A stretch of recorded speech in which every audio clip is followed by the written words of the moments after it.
사사기 19장. 그 당시에 이스라엘에는 왕이 없었습니다.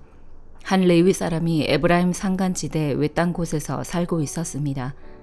그는 유다 베들레헴에서 온 첩 하나를 얻었습니다.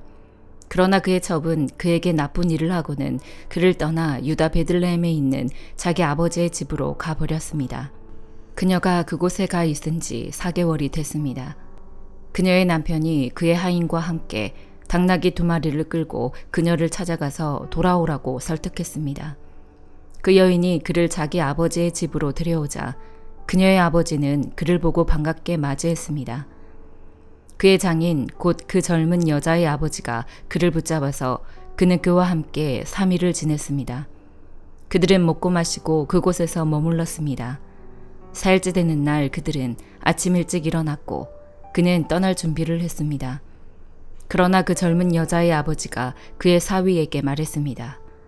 빵 몇 조각을 좀 먹고 기운을 차린 다음에 가게.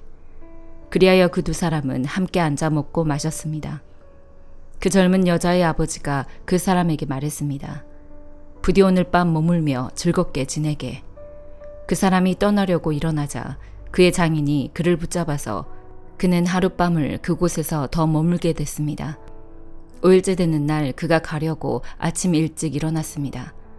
그 젊은 여자의 아버지가 말했습니다. 기운을 차릴 수 있도록 오후까지 기다리게. 그리하여 그 2사람은 함께 먹었습니다. 그러고 나서 그 사람이 그의 첩과 그의 하인과 함께 떠나려고 일어나는데 그의 장인 곧 그 젊은 여자의 아버지가 그에게 말했습니다.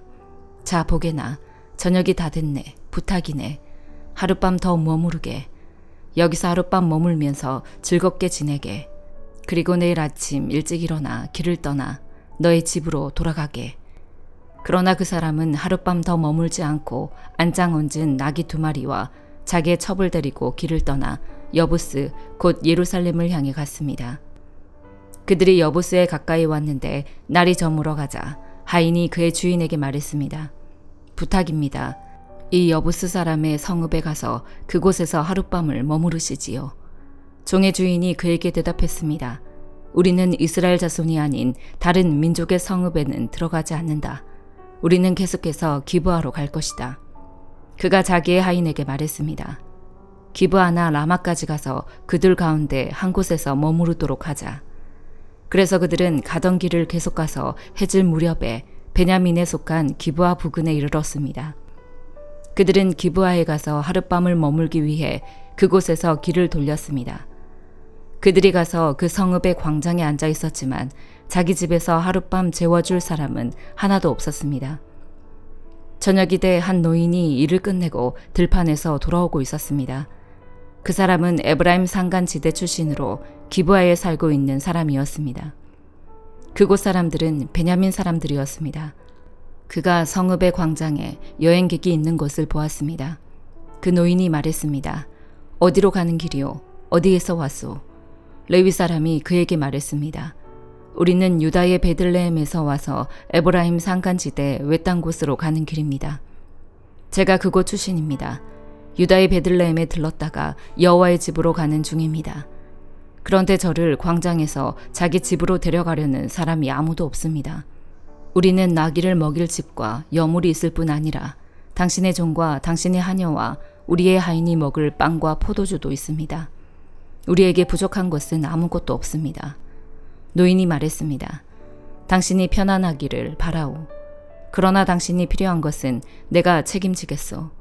그저 광장에서 하룻밤 머무는 일만은 하지 마시오. 그래서 그 노인은 그를 자기 집으로 데려갔습니다. 그곳에서 나귀들에게도 먹이를 주었습니다. 그들은 발을 씻고 나서 먹고 마셨습니다. 그들이 이렇게 즐기고 있을 때 그 성읍의 불량배들이 그 집을 둘러싸고 문을 두드리며 집주인인 그 노인에게 소리쳤습니다. 당신 집에 온 그 사람을 데리고 나오시오. 우리가 그와 관계를 가질 것이오. 그 집주인이 밖으로 나가 그들에게 말했습니다. 내 형제들이여, 제발 악한 일을 저지르지 마시오. 왜냐하면 이 사람은 우리 집에 온 손님이요. 이런 수치스러운 짓을 하지 마시오. 보시오, 여기 내 처녀딸이 있고 그의 첩이 있소. 내가 이제 그들을 데리고 나가겠소. 그들을 데리고 당신들이 보기에 좋을 대로 하시오. 그러나 이 사람에게만은 이런 수치스러운 짓을 하지 마시오. 그러나 그 사람들은 그의 말을 무시했습니다. 그래서 그 레위 사람은 그의 첩을 밖으로 내보냈습니다. 그러자 그들은 밤새도록 아침까지 그녀와 관계를 가지며 학대하다가 새벽이 돼서야 그녀를 놓아주었습니다. 아침 동틀 무렵 그 여자는 돌아왔습니다. 그녀는 자기 남편이 있는 그 사람의 집 문 앞에 날이 밝아올 때까지 쓰러져 있었습니다. 그녀의 남편이 아침에 일어나 집 문을 열고 길을 가기 위해 밖으로 나갔는데 그의 첩의 두 손이 문지방에 걸쳐진 채 그 집 문 앞에 엎어져 있었습니다. 그가 그녀에게 말했습니다. 일어나 가자. 그러나 아무 대답이 없었습니다. 그러자 그는 그녀를 당나귀에 싣고 출발해 그의 집으로 갔습니다. 그가 그의 집에 도착하자 칼을 꺼내 자기 첩을 마디마디 베어서 12토막을 내고 그것들을 이스라엘 전 지역에 보냈습니다. 그것을 본 모든 사람들이 말했습니다. 이스라엘 자손이 이집트 땅에서 나온 그날 이후 오는 날까지 이런 일은 없었고 본 적도 없었다. 이 일을 생각해보고 의논해보고 그러고 나서 말하자. 사도행전 23장. 바울은 공회를 똑바로 쳐다보며 말했습니다. 내 형제들이여, 나는 오늘까지 모든 선한 양심으로 하나님을 위해 살아왔습니다. 이 말에 대제사장 아나니아는 바울 곁에 서 있던 사람들에게 그 입을 치라고 명령했습니다. 그러자 바울이 그에게 말했습니다. 하나님께서 당신을 치실 것이요. 당신은 회칠한 무덤과 같소. 당신은 거기 앉아 율법에 따라 나를 심판하면서 도리어 당신 자신은 율법을 어기고 나를 치라고 명령하고 있지 않소. 바울 곁에 서 있던 사람들이 말했습니다. 어디 감히 하나님의 대제사장을 모욕하느냐. 바울이 대답했습니다. 형제들이여, 나는 그가 대제사장인 줄 몰랐습니다. 기록되기를 너의 백성의 지도자를 모욕하지 말라고 했으니 말입니다. 그때 바울은 모인 사람들 가운데 일부가 사두개파이고 다른 일부는 바리새파임을 알고 공회에서 크게 외쳤습니다. 내 형제들이여, 나는 바리새파 사람이며 바리새파 사람의 아들입니다. 나는 지금 죽은 사람들이 부활할 것이라는 소망 때문에 재판을 받고 있습니다. 그가 이렇게 말하자 바리새파 사람들과 사두개파 사람들 사이에서 논쟁이 일어나 회중은 반으로 나뉘었습니다. 사두개파 사람들은 부활이 없으며 천사나 영도 없다고 주장하는 반면 바리새파 사람들은 그 모든 것을 인정했기 때문입니다. 그래서 큰 소동이 일어났습니다. 바리새파 율법학자 몇몇이 일어나 격렬하게 논쟁하며 말했습니다. 우리가 보니 이 사람은 잘못이 없소. 혹시 영이나 천사가 그에게 말한 것이라면 어쩌겠소. 논쟁이 점점 커지자 천부장은 바울이 그들에게 찢겨 죽지 않을까 염려해 군인더러 내려가 바울을 그들 가운데서 빼내 병영 안으로 데려가라고 명령했습니다. 그날 밤 주께서 바울 곁에 서서 말씀하셨습니다. 담대하여라. 네가 예루살렘에서 나에 대해 증언한 것 같이 로마에서도 나에 대해 증언해야 할 것이다. 이튿날 아침 유대 사람들이 음모를 꾸미고 바울을 죽일 때까지는 먹지도 마시지도 않겠다고 맹세했습니다. 이러한 음모에 40명이 넘는 남자들이 가담했습니다. 그들은 대제사장들과 장로들에게 가서 말했습니다. 우리가 바울을 죽이기 전에는 아무것도 먹지 않겠다고 굳게 맹세했습니다. 그러니 여러분과 공회는 그 사건에 대해 우리가 더 정확히 알아보고 싶다는 핑계를 대고 그 사람을 여러분 앞에 데려올 수 있도록 천부장께 탄원해 주십시오.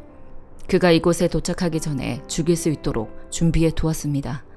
그런데 바울의 조카가 이 음모에 대해 듣고 병영으로 들어가서 바울에게 말해 주었습니다.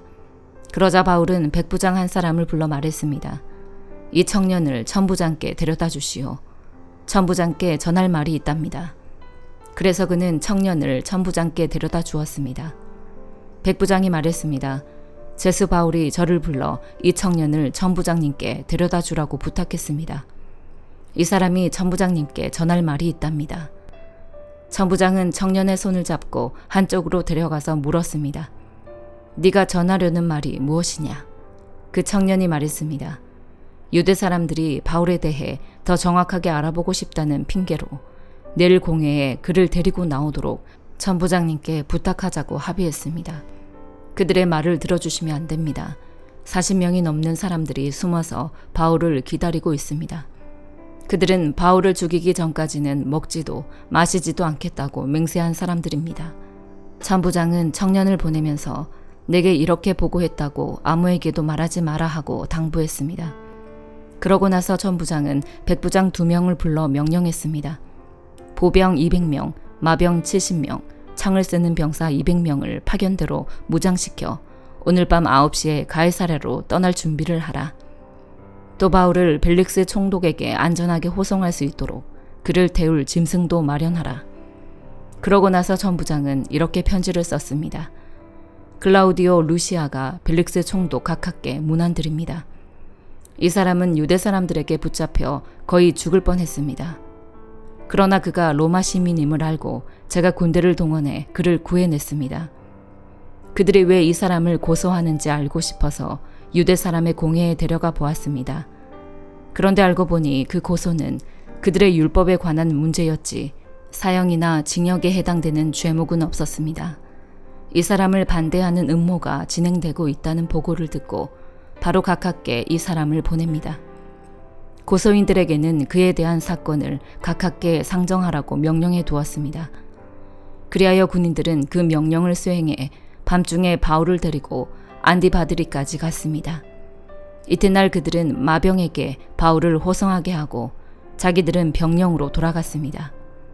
마병들은 가이사랴에 도착하자 총독에게 편지를 전하고 바울을 넘겨주었습니다.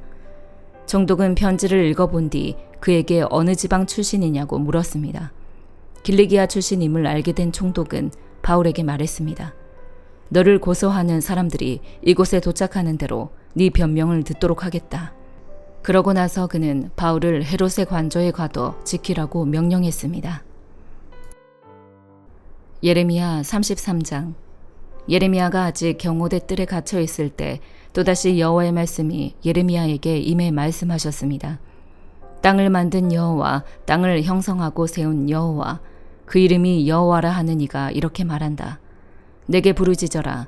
그러면 내가 너에게 대답하겠고 네가 알지 못하는 크고 비밀스러운 일들을 너에게 알려줄 것이다. 흑언덕과 칼에 대항해 붕괴된 이 성읍에 있는 집들과 유다 왕의 집에 대해 이스라엘의 하나님 여호와가 이렇게 말한다. 그들이 갈대아 사람들과 싸우기 위해서 왔지만 내가 진노와 분노로 죽인 사람들의 시체로 이 성읍을 채울 것이다. 이는 그들의 모든 죄악으로 인해 이 성읍에서 내가 내 얼굴을 숨길 것이기 때문이다. 그러나 보라, 내가 이 성읍에 건강과 치유를 가져올 것이다. 내가 그들을 치료해 그들에게 풍성한 번영과 안정을 드러내 보일 것이다. 내가 유다의 포로와 이스라엘의 포로를 돌아오게 하고 그들을 처음과 같이 세울 것이다. 그들이 내게 저지른 모든 죄악을 내가 그들에게서 씻어내고 그들이 내게 저지른 모든 죄악과 나에 대한 반역을 내가 용서할 것이다. 그러면 내가 그들을 위해 해준 모든 복들에 대해 땅 위의 모든 민족들이 듣고 이 성읍은 내게 기쁨과 찬양과 영광의 이름이 될 것이다. 내가 이 성읍에 제공한 모든 복과 모든 평안으로 인해 그들이 두려워하고 떨 것이다. 여호와가 이렇게 말한다. 이곳은 사람도 짐승도 없는 황무지다라고 너희가 말하고 있는 이곳에 황폐하게 돼 사람도 동물도 살지 않게 된 유다 성읍들과 예루살렘 거리에 다시 소리가 들릴 것이다. 그것은 기쁨의 소리와 즐거움의 소리고 신랑의 소리와 신부의 소리고 만군의 여호와께 감사를 드리라. 여호와는 선하시고 그분의 인자는 영원하기 때문이다라고 말하며 여호와의 집에 감사의 제물을 드리는 사람의 소리다. 이는 내가 이 땅의 포로들을 처음과 같이 돌아오게 할 것이기 때문이다. 여호와가 말한다. 만군의 여호와가 이렇게 말한다. 황폐하게 돼 사람이나 짐승이 살지 않는 이 모든 성읍들에 양떼를 눕게 할 목자들의 목초지가 다시 생길 것이다. 산간지대의 성읍들과 서쪽 평원의 성읍들과 남쪽 성읍들과 베냐민 땅과 예루살렘 주변 지역과 유다의 여러 성읍들에서 양떼가 양의 숫자를 세는 사람의 손 아래로 다시 지나가게 될 것이다. 여호와가 말한다. 여호와의 말이다. 보라, 내가 이스라엘의 집과 유다의 집과 약속한 좋은 일을 행할 날이 오고 있다. 그날에 그리고 그때에 내가 다윗에게서 한 의로운 가지가 나오게 할 것이니 그가 이 땅에서 정의와 의를 실행할 것이다. 그날에 유다가 구원을 얻고 예루살렘이 안전하게 살게 될 것이다. 여호와 우리의 의, 이것은 그의 이름이다. 여호와가 이렇게 말한다. 이스라엘의 집 보좌에 앉을 사람이 다윗에게서 결코 끊어지지 않을 것이다. 내 앞에서 번제를 드리고 곡식제물을 태우고 희생제물을 드릴 사람이 레위 사람 제사장들에게서 영원히 끊어지지 않을 것이다. 여호와의 말씀이 예레미야에게 임했습니다. 여호와가 이렇게 말한다. 너희가 낮과 맺은 내 언약과 밤과 맺은 내 언약을 파기할 수 있어서 낮과 밤이 정해진 시간에 오지 못한다면 내가 내 종 다윗과 맺은 내 언약도 파기될 수 있을 것이고 그의 보좌에 앉아 다스릴 아들이 없을 것이다. 나를 섬기는 레위 사람 제사장들과 맺은 내 언약도 파기될 수 있을 것이다. 하늘의 별 무리들을 셀 수 없고 바다의 모래알을 측량할 수 없는 것처럼 내가 내 종 다윗의 자손과 나를 섬기는 레위 사람들을 번성하게 할 것이다. 여호와의 말씀이 예레미야에게 임해 말씀하셨습니다. 자신이 선택한 두 족속을 여호와께서 버리셨다고 이 백성이 말한 것을 네가 듣지 못했느냐? 그들이 이렇게 내 백성을 경멸해 그들을 한 민족으로 더 이상 여기지 않는다. 여호와가 이렇게 말한다. 낮과 밤에 대한 내 언약이 흔들릴 수 없고 하늘과 땅에 대한 내 규례가 무너질 수 없는 것처럼 내가 야곱과 내 종 다윗의 자손을 버리지 않을 것이며 그 자손 가운데서 아브라함과 이삭과 야곱의 자손을 다스릴 사람을 선택할 것이다. 내가 그들의 포로들을 돌아오게 하고 그들을 긍휼히 여길 것이다. 시편 3편. 여호와여, 내게는 적들이 어찌 이리 많습니까? 나를 거스르고 맞서는 사람이 많습니다. 많은 사람들이 나를 두고 그는 하나님께 구원을 얻지 못한다라고 말합니다. 셀라. 그러나 여호와여, 주는 내 방패이시며 내 영광이시며 내 머리를 드시는 분이시니 내가 여호와께 큰 소리로 부르짖을 때 주의 거룩한 산에서 내게 반드시 응답해 주십니다. 셀라. 내가 누워 잠들었다 깨어나는 것은 여호와께서 나를 붙드시는 것이니 수많은 사람들이 나를 거슬러 둘러싼다 해도 내가 두려워하지 않겠습니다. 여호와여, 일어나소서. 내 하나님이여, 나를 건지소서. 주께서 내 모든 원수들의 턱을 치시고 악인들의 일을 부숴주소서. 구원이 여호와께 있사오니 주의 백성에게 복을 내리소서. 셀라. 시편 4편. 의로우신 내 하나님, 내가 부를 때 응답하소서. 공경에서 나를 구원하셨으니 나를 가엾게 여기시고 내 기도를 들으소서. 사람들아, 언제까지 내 영광을 더럽히며 헛된 것을 사랑하며 거짓을 구하겠느냐. 셀라. 여호와께서 그분을 위해 경건한 사람을 택하셨음을 알라. 내가 부르짖을 때 그분께서 들으실 것이라. 너희는 두려워하며 죄를 짓지 말라. 자리에 누워 조용히 생각하라. 셀라. 의로운 제사를 드리고 여호와를 신뢰하라. 많은 사람들이 누가 우리에게 선한 것을 보여주겠는가 하오니 여호와여, 그 얼굴의 빛을 우리에게 비추소서. 주께서 내 마음에 기쁨을 주셨으니 곡식과 새 포도주가 풍성할 때보다 더합니다. 내가 편히 눕고 자기도 하리니 나를 안전한 곳에 살게 하시는 분은 오직 여호와뿐이십니다. 아멘.